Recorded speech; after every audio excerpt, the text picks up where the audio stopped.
Klaruhin lang natin, may pinilit ba dito? Wala! May bayad daw, may bayad. Gusto lang may mag-video. Nakayuda! Amot mo, amot mo. Siguraduhin lang natin, no? Alam naman natin, wala tayong mga armas, ang data dito, mga cellphone lang. Bigla-bigla no, instant, naging vlogger lahat. Ganun talaga ang buhay. Every movement ng kapulisan, marami naman tayo dito, may sundan ka talaga. Ha? Kung may nakasunod na dyan na isa na pulis, lipat ka naman sa kabila. Ganon mga kababayan. Huwag tayong magkumpiyansa. Madali nilang gawin yan. Kung anong tingnan yung ginawa sa KOJC. Diba? Testing the waters yun. Tingnan yung ginawa lang kay Pastor Kibuloy. O, diba? Dapat na kaya palang gawin. O, ito na naman ang ating mahal na Pangulo. Kung hindi po tayo magsalita at wala tayong gagawin, maggising tayo isang araw. Wala na. Ito, maximum tolerance. Hindi tayo naghahanap ng gulo. Pero paano yan? Ang gulo ang lumalapit sa atin. Pero, mga law-abiding citizen ang taga Davao. May lawyers po tayo. Yun po ang insist natin. May lawyers tayo. Siya po yung mag-communicate, no? Mag-negotiate kung sino man yung ipapadala dito ng nasa PNP. Politician, National Police daw yun. Politician, National Police. Mga bagong pangalan. So, meron mga mababait dyan. So, balitan natin yung mga taga-DCPO. Doon dineploy yung mga naka-standby. Kasi na yung lulusob, taga-probinsya ng mga pulis. Same pattern sa ginawa sa KOJC. Same talaga yan. They will present mga warrant. Ewan ko anong klaseng warrant. Search warrant ba yan? O ano. Baka warrant o arrest, hindi natin alam. Maglista-lista sila dyan. Dadamay nila ang mga pamilya Duterte. So tayo, no, mapagmasidan tayo, whatever the advice of the lawyer, kasi hindi naman tayo pumunta dito maghanap ng gulo. Nandito tayo para tindigan natin kung ano yung tama. Yes! Sawa na ba kayo kay BBM? Ha! Na lang magsulti. Pwede pa lang.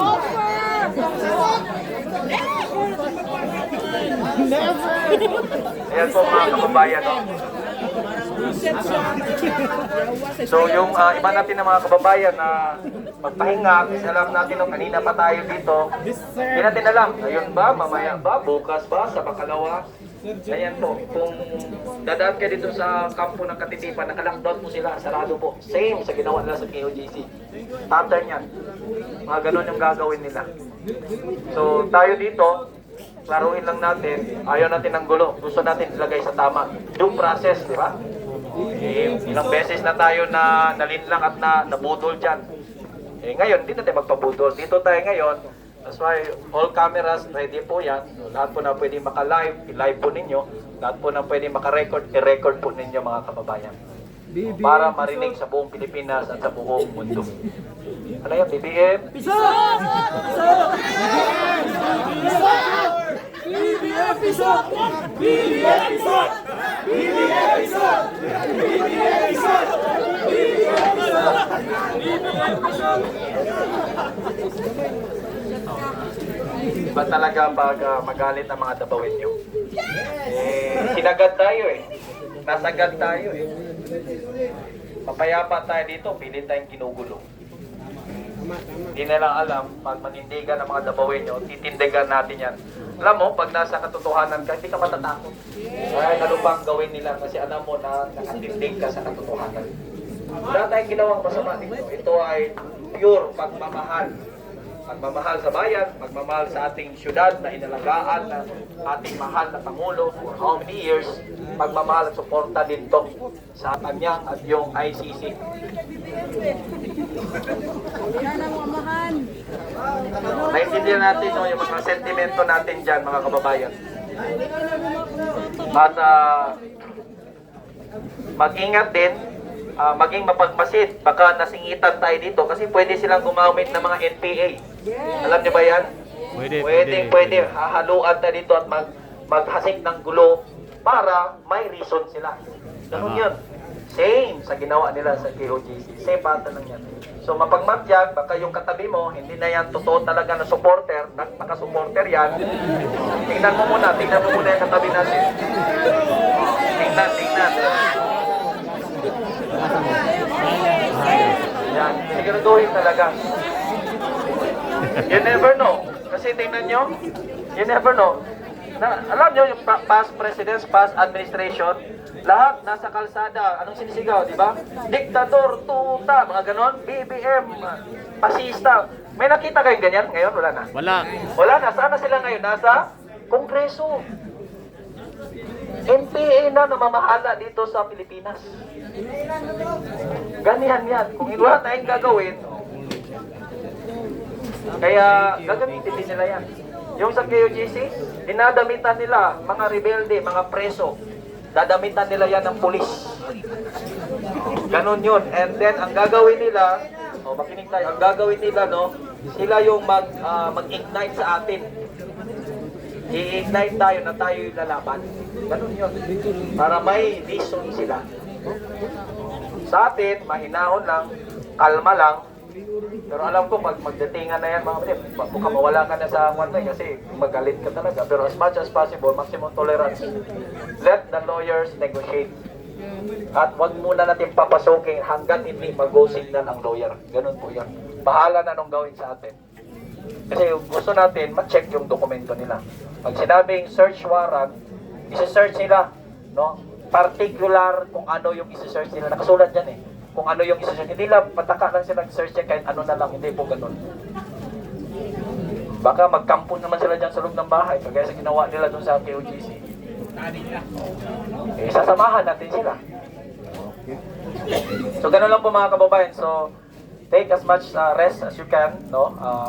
Mahaba-haba po yung oras. Pwede kayo mag-upo dyan, mag-idlip-idlip. Yung malapit lang ang bahay, pwede makauwi. Balik lang kayo dito, no? At your own convenient time. Pero yung makapanatili dito, we appreciate po that, no? Sa lahat po na nagmamahal po sa ating mahal na Pangulo. Yes, that's their time talaga. 4, 4:30, pero mga unverified, pero mas maganda na yung handa.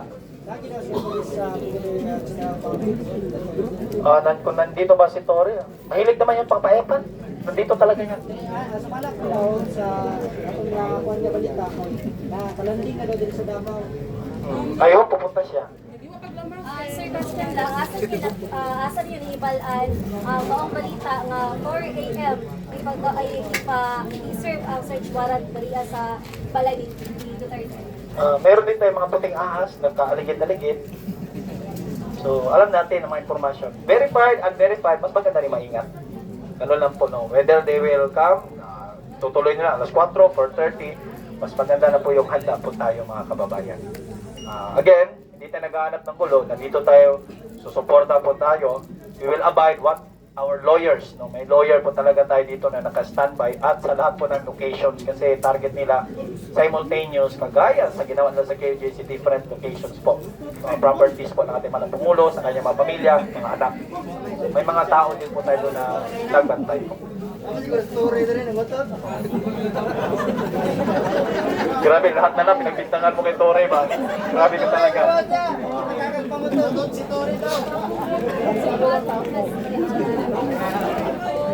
Naman siya dito.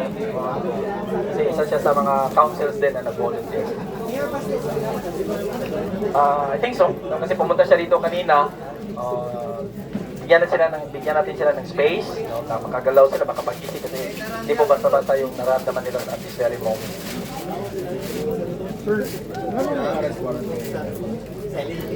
Hindi, unverified yan. We don't know. Unverified.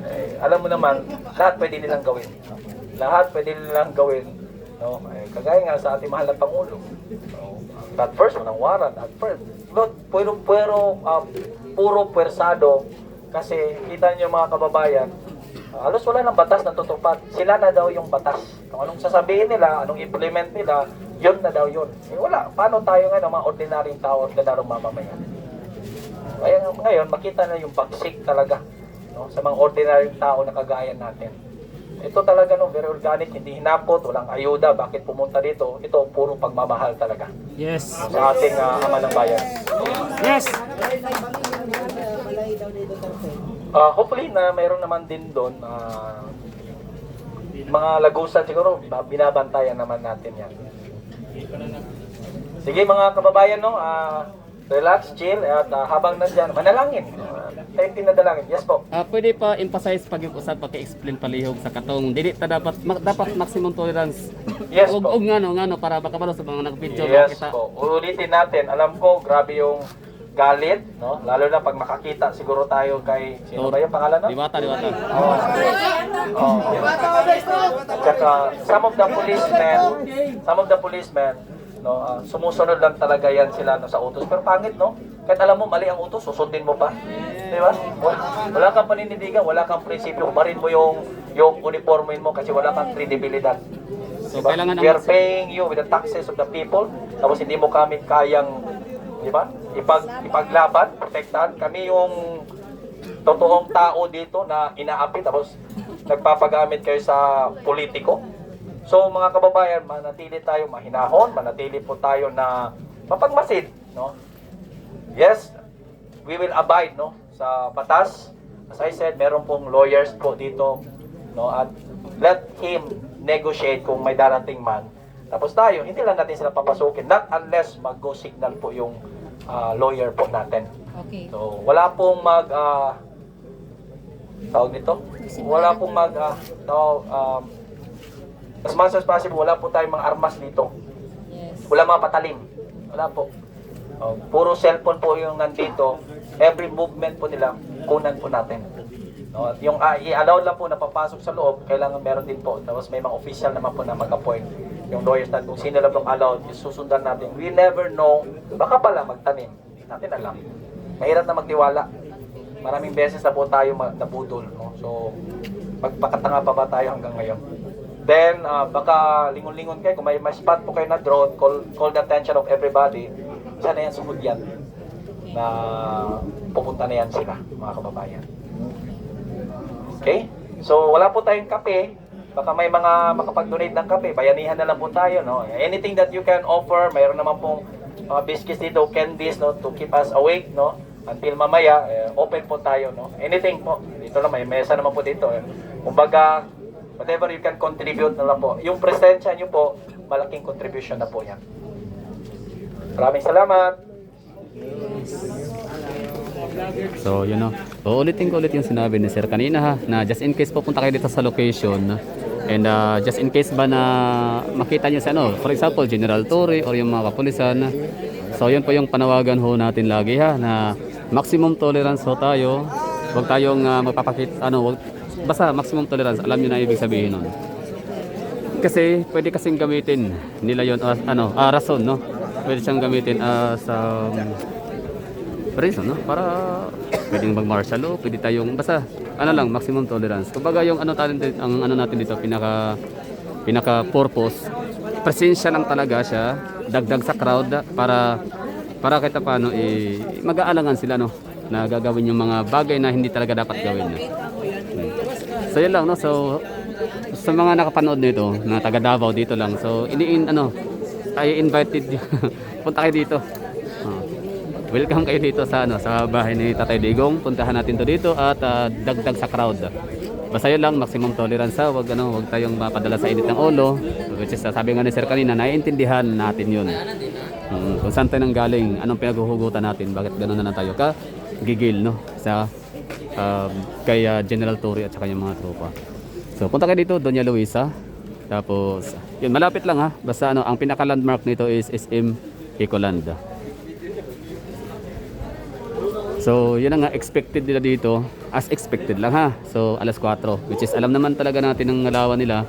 Mahilig sila mang bulaga. Mahilig sila mang surprise. At mga patibong, no? At kung ano pang mga style nila na, magiging unpredictable. Kunyari, binibigyan tayo ng mga early signs, no? Na yun yung mga itong oras. Pero, minsan, binabago nila.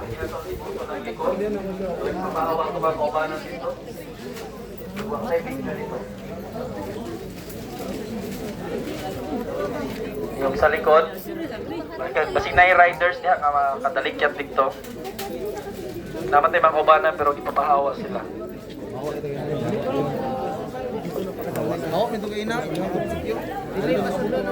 So, okay na tayo dito ha. Okay na tayo dito. Tapos sila yung kuha natin dito. Yun yung pinaka-latest update, no? Time check ko tayo dito. It's alauna 48. So medyo may kahinaan yung internet connection natin dito. Pero at least, no? Basta bahala na kung anong oras na ma-upload. Basta it's time check. Alauna 48 ng umaga.